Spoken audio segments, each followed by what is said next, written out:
উক্ত কমিটি 3 কার্য দিবসের মধ্যে প্রতিবেদন জমা দিতে বলা হলেও গতকাল 26 মে প্রতিবেদন পেশ করে। আমরা উক্ত কমিটির প্রতিবেদন জমা দেওয়ার দীর্ঘসূত্রিত এবং প্রকাশিত প্রতিবেদনে অসন্তুষ্টি প্রকাশ করছি।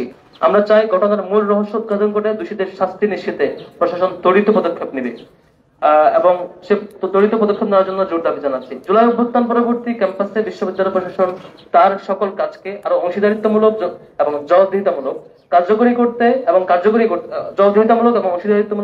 করতে বিশ্ববিদ্যালয়ের উপাচার্য, উপ উপাচার্য এবং উপাচার্য প্রশাসন ও শিক্ষা, কোষাধ্যক্ষ, রেজিস্ট্রার ও প্রক্টর স্যারকে নিয়ে একটি সিনিয়র ম্যানেজমেন্ট টিম তথা এসএমটি একটি টিম গঠন করে। কিন্তু আমরা অত্যন্ত দুঃখের সাথে লক্ষ্য করছি প্রশাসনের এই টিম ক্যাম্পাস নিরাপত্তা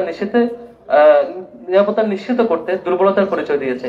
ঢাকা বিশ্ববিদ্যালয়ের শিক্ষার্থীদের নিরাপত্তার মতো স্পর্শকাতর একটি ইস্যুতে এই টিমের দুর্বলতা সকলের সামনে স্পষ্ট হয়েছে।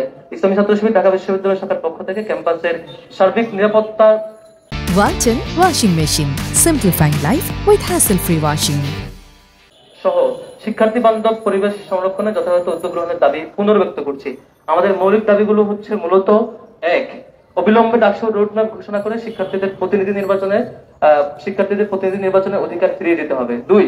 ক্যাম্পাস নিরাপত্তা নিশ্চিত করতে দ্রুত কার্যকর ও কঠোর পদক্ষেপ গ্রহণ করতে হবে।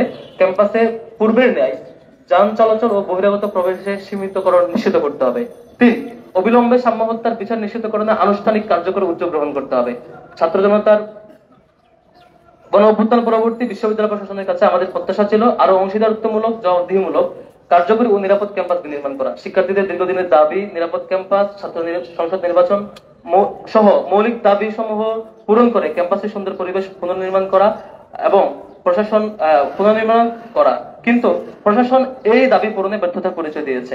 আমরা তাই জোর দাবি জানাচ্ছি ফ্যাসিবাদ বিরোধী আন্দোলনে আমাদের সহযোদ্ধা এবং বন্ধুবান্ধব সংগঠন ছাত্রদল নেতা শাহরিয়ার আলম সাম্য হত্যাকাণ্ডের বিচার নিশ্চিত করতে আইন শৃঙ্খলা বাহিনীকে চাপ প্রয়োগ করে অতি দ্রুত বিচার নিশ্চিত করা এবং রহস্য উন্মোচন করুন এবং অতি দ্রুত সময়ের মধ্যে ডাকসু নির্বাচন কমিশন গঠন করে ডাকসু নির্বাচনের তফসিল ঘোষণা করুন এবং একটি শিক্ষার্থী বান্ধব ও নিরাপদ ক্যাম্পাস নির্মাণে কার্যকর উদ্যোগ গ্রহণ করুন। এ ছিল আমাদের মূলত লিখিত